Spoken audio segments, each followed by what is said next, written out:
Hey guys, Average Joe here, and I am back with another couple of videos. In the first two videos, instead of doing a long video, I'm going to do some shorter videos. In the first couple of videos, I'm going to talk about the 552 Series 1 lessons learned. In this video specifically, I'm going to talk about, as you can see here, in fact, I've got a Nautilus on one side, and I've got the Bowflex on the other side. They're basically the same, but there are some differences, not between Nautilus and Bowflex, but between different years and batches of these dumbbells. And that has made the 552 Series 1 one of the most challenging models to create an upgrade for, and also to do the locking pins for, because there's just so many little differences. It's as if the manufacturer, the designers over time, they just kept changing their mind about how they wanted to do things with these dumbbells. So there are quite a few little differences that are out there, but they're also the oldest dumbbells. These date back about 2 decades. So a lot of the people that own these sets, they've owned them for 5, 10, 15 plus years, whereas the 552 Series 1 and 1090s are a little bit newer and a little bit more consistent, or I should say a lot more consistent in their design. So they were a lot more straightforward for me to design the upgrades for. So in this video, I'm going to talk about the weights themselves and also about Nautilus and Bowflex. As you can see here on this 552 Series 1, I've got them both. This is a typical Nautilus assembly. This is the crossbar for it. It's missing the logo. This set actually came from one of my customers. I had him send it to me so that I could take a look at why he was having trouble with his installation. Out of the hundreds of sets that we sent out, there were only 6 that had, to date, that had any issues with installation. So I told him I'd take a look at it and see what was going on. But I installed it here so that you can actually see it's on the same dumbbell shaft as the Bowflex assembly, because they are, after all, they're identical. I mean, there are small manufacturing differences that I'll go over in the next video between this crossbar assembly and this crossbar assembly. And in fact, you can kind of see some of that here. This is a stamped part, and this is more like a cast and machined part.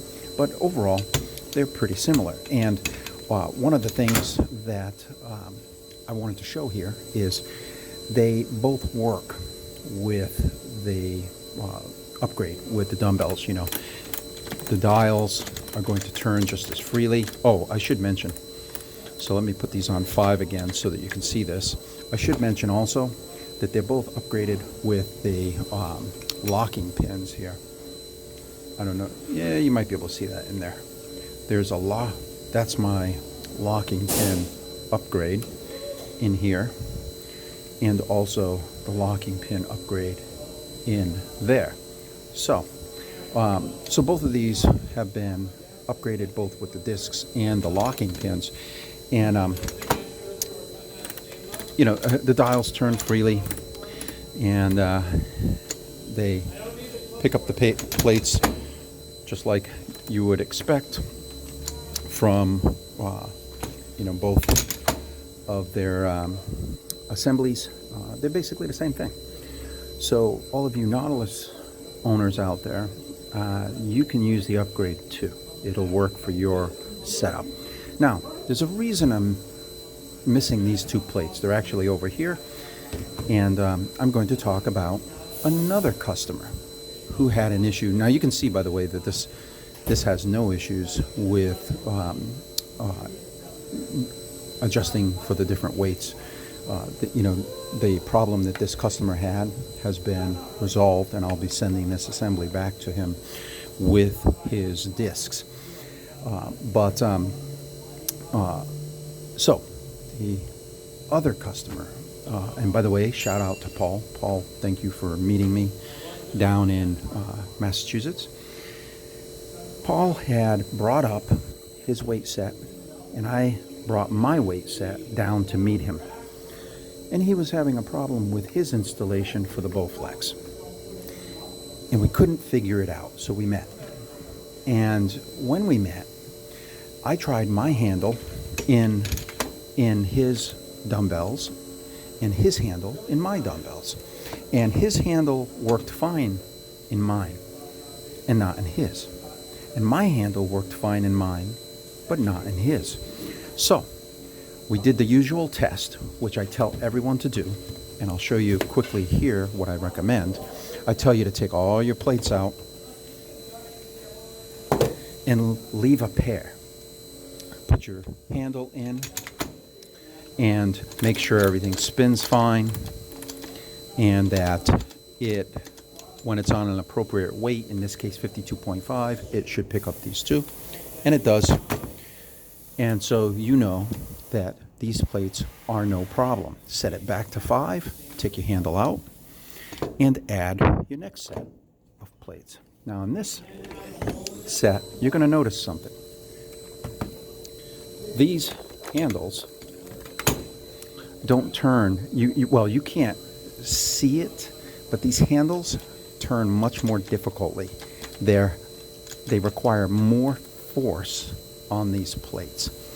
That's because these two plates, these came from Paul's set. I swapped with him. I gave him my 2 plates and took his 2 so that I could look at this further and understand precisely what was going on. And basically, let's see, one sec here, it requires more force. Okay, so basically, these plates, his plates, these were his old plates. I think these are like the 5-pounders, I want to say. They're bowed right here. You're not going to be able to really see it with your eye, but you can feel it. And if you put a straight edge on here, they're bowed. So whereas some of these other plates, let's see, these are my plates. These plates are flat. There's no bowing or anything like that. They work fine with the upgrade.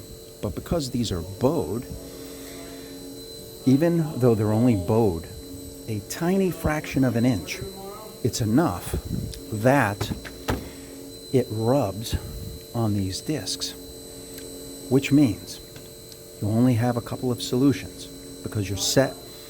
If that's the problem with your plates, then either you have to sand the plastic until you get enough clearance with the disc, or you have to gently sand or file the discs at the affected plate. So if it's this plate that's affected, you would file on here.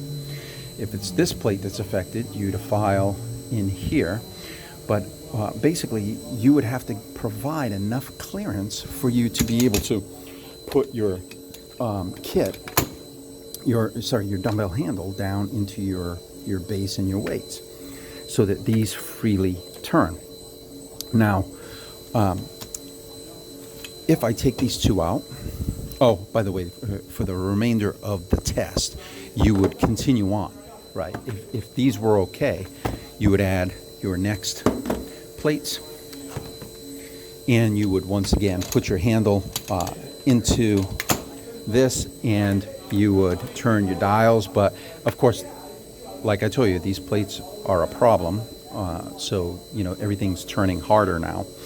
But one sec here.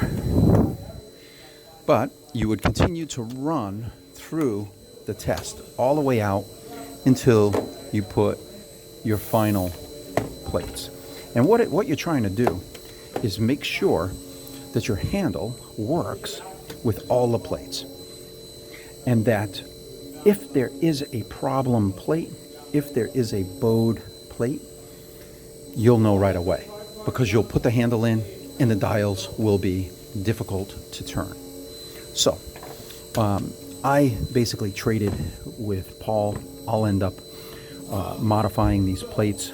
I didn't want him to have to deal with that. But for many of you, you know, when you're buying an upgrade for a set of dumbbells that have been out for, in some cases, nearly 20 years, the plates aren't necessarily going to be in perfect condition, and so you may have to address that in order for the upgrade to work smoothly with your specific set. Mine works smoothly. It works perfectly with my set. Well, minus these two plates that I now own that I had traded with Paul. But they work perfectly with my set. I didn't have to go through any changes on the plates or on these discs in order to make that work. My plates are in really good shape as far as no bowing or cracking or anything like that on my Series 1. So what I'm going to do is just remove the two problem plates for a moment, because those are the two that are bowed. I'm going to replace the plates. Now these plates aren't bowed in any way, and we can put the handle down in and everything. I mean, I can do this 2 fingers, it's nice and easy, everything smooth action, just like I would expect. So my point here, one of the lessons that was learned is that not just manufacturing differences, but actual age and wear and tear. 552 Series 2 and 1090, we have not encountered that yet. Those sets are much newer. They're better designed as far as like the little improvements that were made here and there on the sets. So we haven't run into that.